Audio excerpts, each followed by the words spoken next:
Temas de reflexión. Un programa cristiano con un mensaje de paz y orientación a un mundo cada vez más difícil de vivir. Muy velozmente nos estamos acercando al glorioso día cuando Jesucristo volverá a la tierra. La hora de nuestra cita con Dios está muy cerca. Es el anhelo de Dios que todos los seres humanos sean salvos. A través de este programa, deseamos llegar a ustedes con el poderoso mensaje de la Palabra de Dios, la única palabra que libera y da vida eterna. Y ahora, Temas de Reflexión llega a ustedes en la voz del pastor Efraín Sánchez.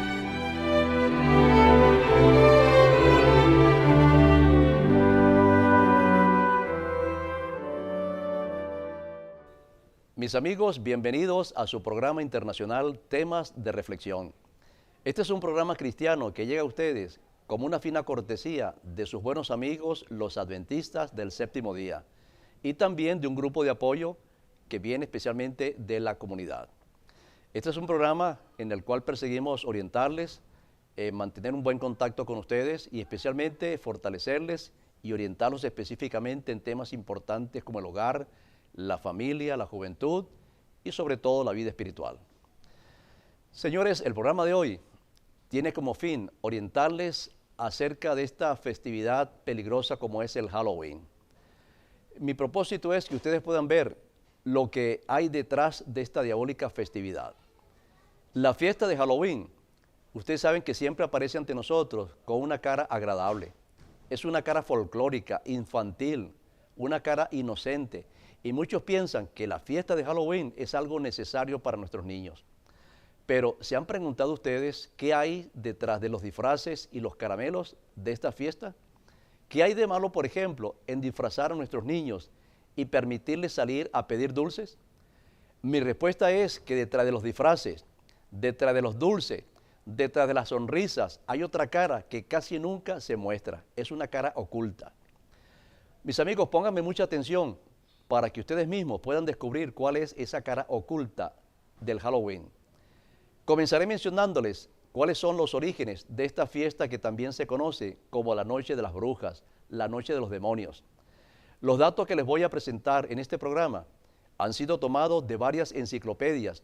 En especial he tomado como punto de partida la Enciclopedia Británica y la Enciclopedia Larousse de la editorial Planeta. Y óigame bien, la fiesta de Halloween se inició aproximadamente unos 2000 años antes de Cristo, y específicamente en las conocidas regiones celtas, es decir, Inglaterra, Irlanda, Suiza, Francia, Escocia, Alemania, en fin, todo lo que son las tierras celtas. Estos países en la antigüedad contaban con una clase sacerdotal muy fundamentalista, que se conoce hasta el día de hoy como los druidas. Los sacerdotes druidas creían específicamente en la inmortalidad del alma y también en la adoración al sol. Conocían de la existencia de Satanás, o sea, Satanás no era un personaje desconocido para ellos, estaban en plena comunión y contacto con este demonio y lo veneraban para conseguir sus favores. También los druidas creían en la reencarnación y creían también en la doctrina del purgatorio. Para los druidas, Satanás era el dios Samhain y va a ser en las antiguas Bretaña e Irlanda donde se va a iniciar un día de fiesta y adoración en honor a Satanás. Los sacerdotes druidas le enseñaron a los pueblos celtas que las personas malas, cuando morían, son convertidas en animales por el dios de la muerte, es decir, Samhain. Pero al final del día 31 de octubre eran liberados y temporalmente por un día solamente para cambiar de animales. Estos muertos malos, ahora liberados, volvían en espíritu a sus pueblos para molestar y vengarse de los vivos. Pero los vivos se disfrazaban para no ser reconocidos. Se disfrazaban para confundir a los malos espíritus. El pueblo creía que con los disfraces y las antorchas encendidas podrían liberarse de las molestias espirituales. Es más, los celtas en la noche del 31 de octubre ponían en las puertas de sus casas objetos típicos de la ocasión, siempre asociados con la muerte. Ponían piezas de calabazas, ponían velas encendidas, ponían cráneos, huesos de muertos, ataúdes, en fin, cualquier cosa que tenía que ver con el ocultismo. Los celtas, al poner estas cosas en sus propiedades, en las puertas de sus casas, lo único que estaban haciendo era decirle a Satanás, a Samhain y a los malos espíritus que no les molestaran. El mensaje era muy claro. Con esos objetos en sus casas le estaban diciendo: Satanás, no nos molesten, estamos con ustedes. En esta casa adoramos al Dios de los muertos. Pero por otra parte, los sacerdotes druidas iban de casa en casa pidiendo animales para el sacrificio, porque era una noche donde se llevaba a cabo un ritual de sacrificios de animales. Las personas que daban algo recibían obviamente elogios, pero las que se negaban a dar recibían maldiciones y algunas maldades, unas fechorías. Y en esto obviamente consiste el actual trick or treat. Ahora, mis amigos, es muy oportuno mencionarles que los celtas, al celebrar esta noche, aprovechaban la ocasión para comunicarse directamente con el diablo. Según la enseñanza druida, el 31 de octubre era el único día en que Samhain, o sea el diablo, estaba dispuesto a conceder favores a todo aquel que lo invocara. Mis amigos televidentes, ustedes tienen que saber cómo celebraban los druidas el 31 de octubre. Primero, era un día entero de invocación al Dios de las tinieblas. Era un día cuando los que prácticamente conocían de estas cosas practicaban el ocultismo y reconocían y afirmaban su adoración y dependencia a Satanás. Era un día donde prácticamente renovaban su contacto y su vinculación con el mundo de las tinieblas. En segundo lugar, en honor a Satanás, todos sus seguidores le adoraban haciendo sacrificios humanos. A través de los mismos sacrificios humanos se hacían adivinaciones. Es decir, las personas sacrificadas eran tomadas como punto de partida para hacer adivinaciones. Según el historiador romano Tácito, se derramaba tanta, pero tanta sangre que era suficiente para cubrir todos los altares que en ese día se levantaban en honor a Satanás. César, otro antiguo historiador romano, señala que decenas de personas eran colocadas en jaulas y después de ser maltratadas, después de ser torturadas, eran quemadas vivas. La creencia ocultista y espiritista era que a mayor muerte y crueldad, Satanás otorgaba mejores favores y abundantes cosechas, al igual que una completa protección a las familias, a los hijos y todos los bienes de aquellas personas. El poeta latino Lucano, quien vivió en el siglo I de la era cristiana, y el más mencionado de todos, el historiador Tácito, incluyendo a Estrabón, nos habla de la horrible forma como el 31 de octubre los druidas y los satanistas hacían sus macabras predicciones. Por ejemplo, a veces lo hacían viendo solamente las vísceras todavía vivas y palpitantes de las personas que acababan de descuartizar. A veces también, al herir mortalmente a una víctima, la manera como esa persona moribunda caía y cómo se contorsionaba, por ejemplo, con la agonía y la forma como se desangraba, eran suficientes para hacer sus adivinaciones y todas sus predicciones.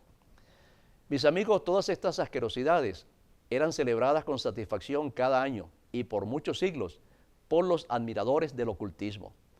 Después de esta noche de terror y espanto, el 31 de octubre, es decir, al día siguiente, el 1 de noviembre, los pueblos celtas ahora se reunían para celebrar gozosamente el Año Nuevo, celebrando así el Día de la Muerte. Para esa fecha, obviamente, los árboles comenzaban a botar sus hojas como símbolo de la muerte, oscurecía más temprano y comenzaba el frío. Los pueblos celtas creían que para el comienzo del otoño ya su dios llamado Mocoya comenzaba a ser dominado por el dios de las tinieblas Samhain. Y para aplacar la ira de Samhain, los celtas prendían grandes hogueras y sacrificaban animales, muchos animales. Muchas personas no se explican cómo una fiesta tan diabólica, tan pagana, tan peligrosa y tan sanguinaria ha logrado subsistir hasta el día de hoy. Pero más inexplicable es cómo es que en los países cristianos esta fiesta, que es 100% infernal y diabólica, ha sido recibida con agrado y todavía se festeja anualmente.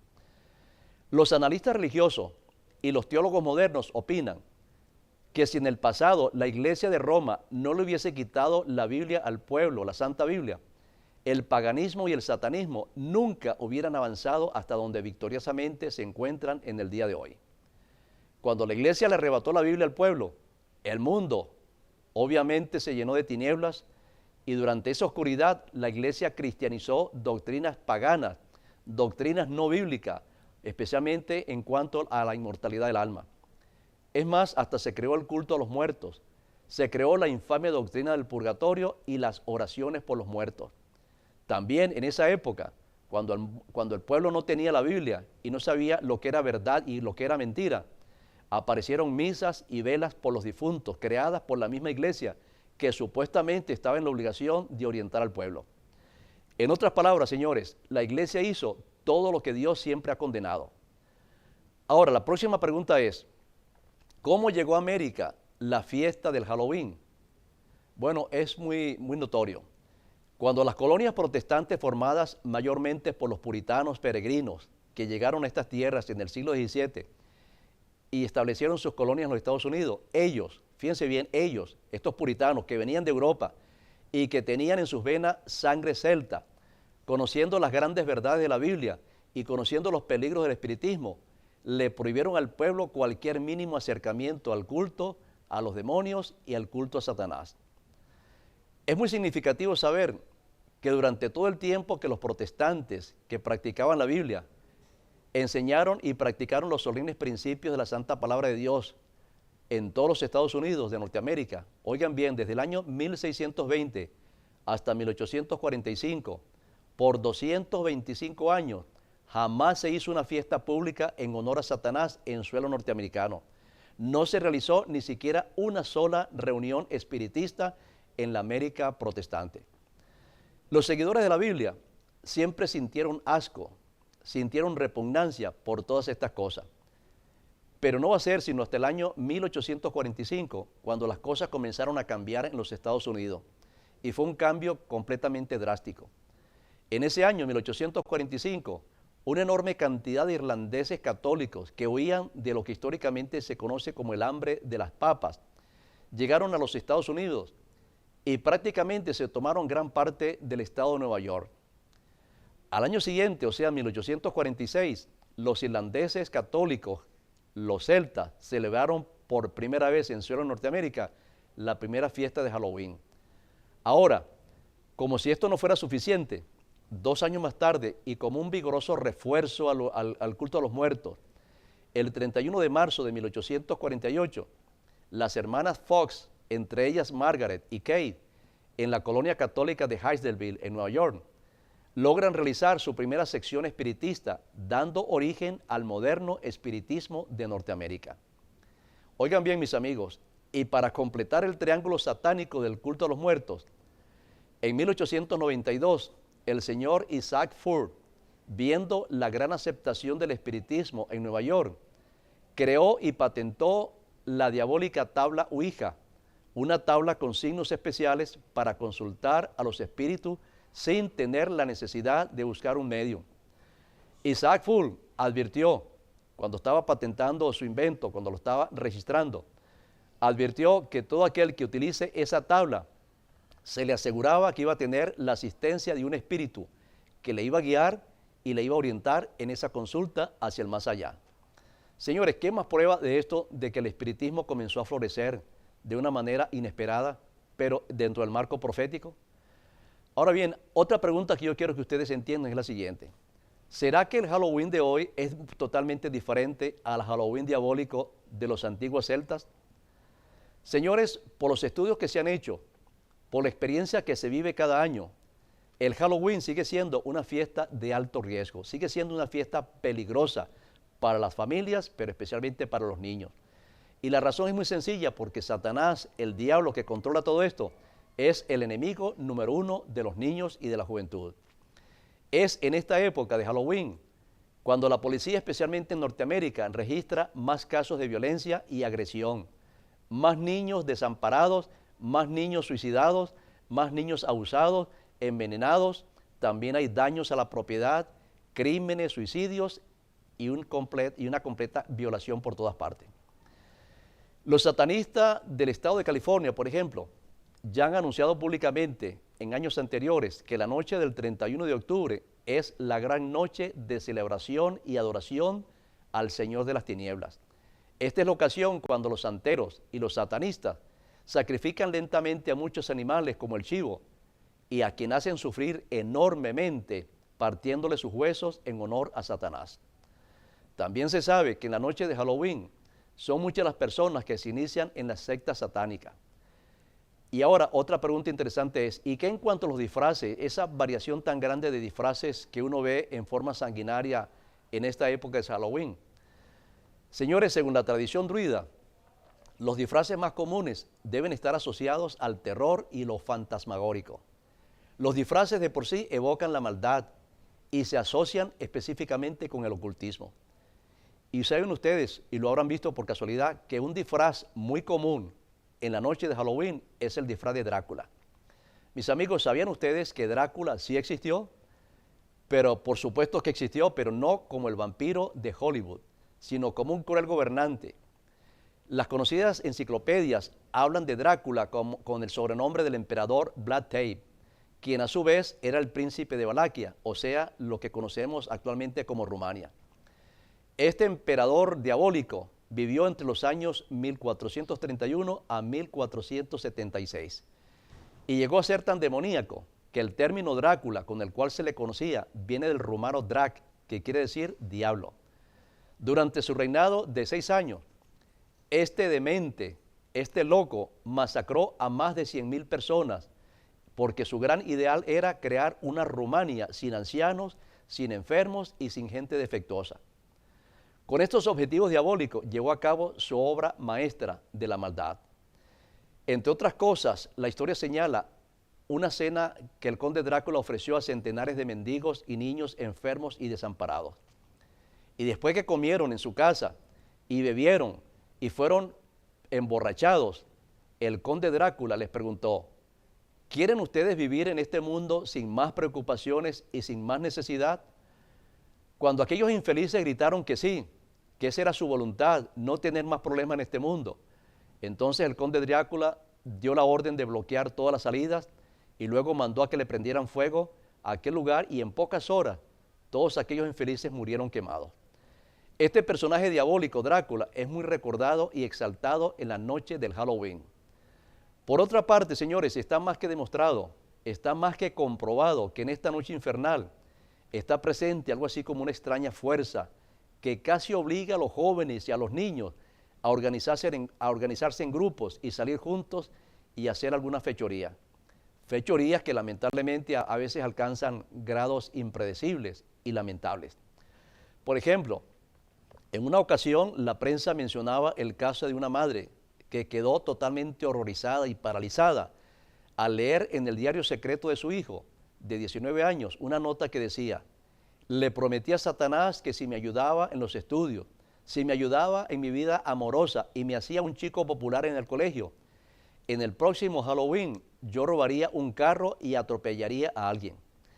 Señores, la nota aclara que la persona atropellada había muerto en el acto y ahora este joven, en la preciosa edad de 19 años, estaba listo para cumplir una larga condena.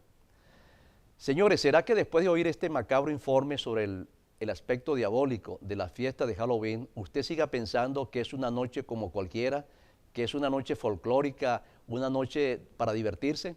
¿Será que usted continuará pensando que no hay nada de malo en disfrazar a sus hijos y enviarlos para que se diviertan en la fiesta del Halloween?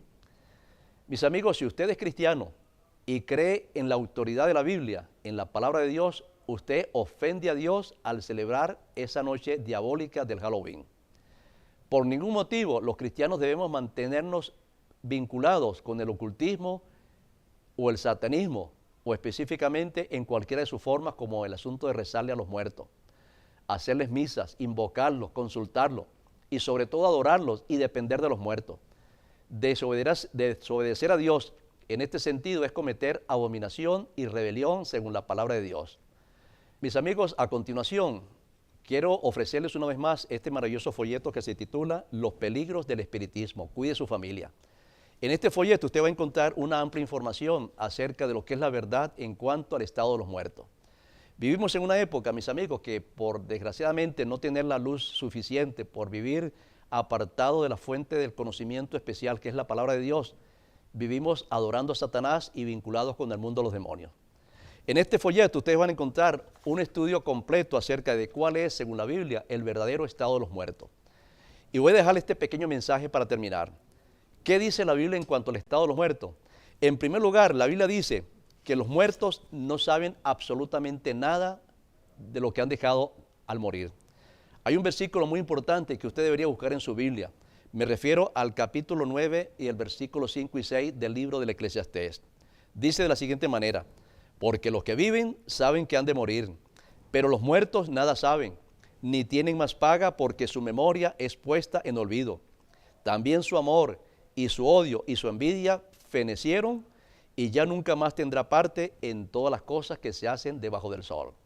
Señores, los que han muerto no tienen ningún conocimiento de las cosas que se hacen en este mundo.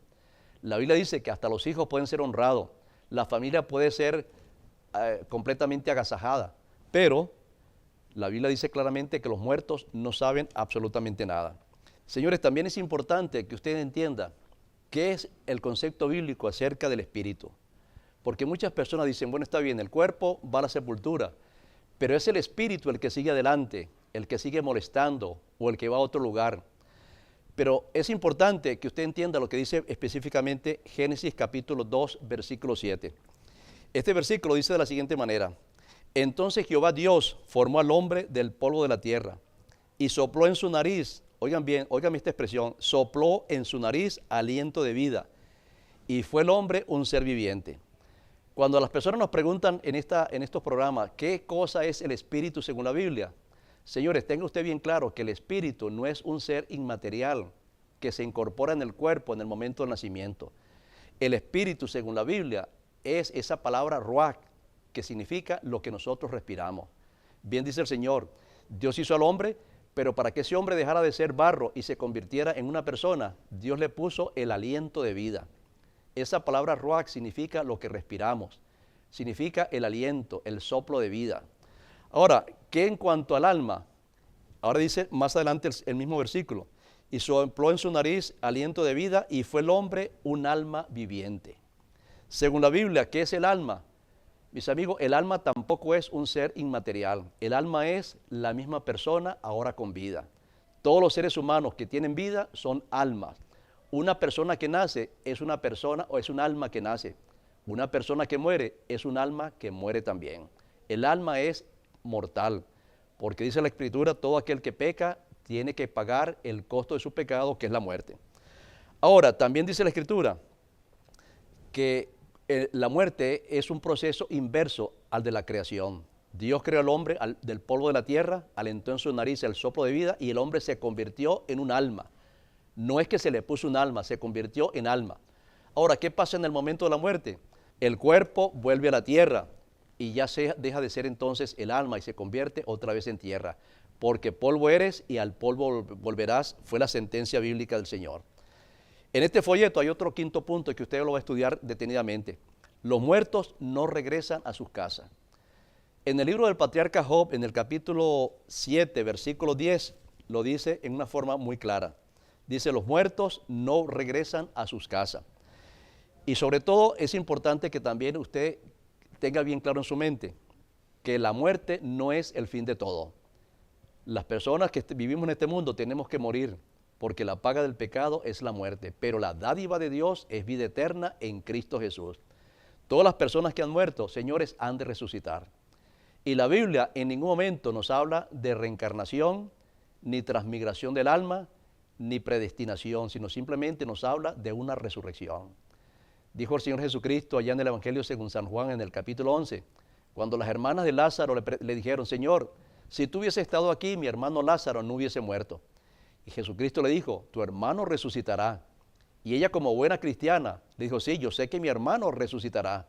Y Jesús le aclaró algo muy importante, le dio una gran esperanza. Le dice, mujer, los que creen en mí o el que cree en mí, aunque esté muerto, vivirá. Todo aquel que ha muerto creyendo en Cristo no morirá eternamente, sino se habrá de levantar y participará de la gran resurrección. Señores, otro punto importante es que los muertos no tienen nada que ver con todas las cosas que hacemos en este mundo. Habrá una resurrección y dice en el capítulo 26, versículo 19 del libro de Isaías, que la tierra volverá a dar sus muertos. En Apocalipsis 20 dice que el mar devolverá sus muertos. Es decir, los que han muerto volverán a la vida, pero ¿saben ustedes hasta cuándo? Simplemente, como dice la palabra de Dios, hasta el día glorioso, cuando Jesucristo regrese en las nubes del cielo.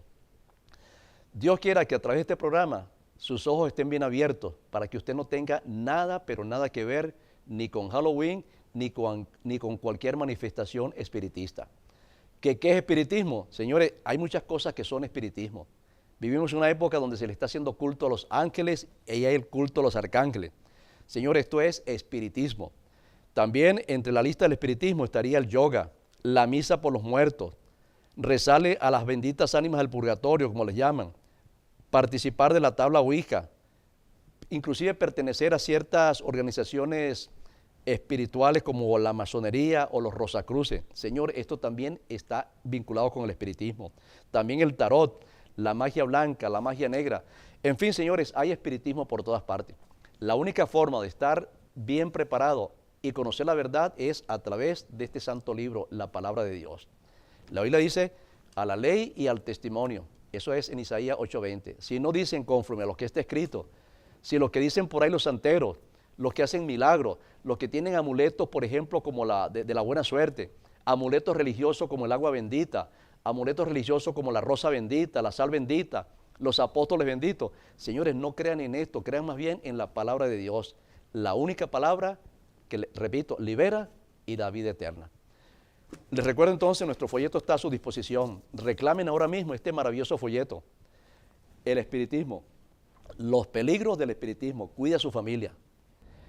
Como no hemos tenido el tiempo suficiente y no lo vamos a tener en el futuro, le estoy pidiendo que soliciten ahora mismo ese folleto que le estamos obsequiando sobre la santa ley de Dios, para que ustedes puedan tener la oportunidad en sus propias casas y con su propia Biblia comenzar a estudiar y profundizar este maravilloso tema de la santa ley de Dios.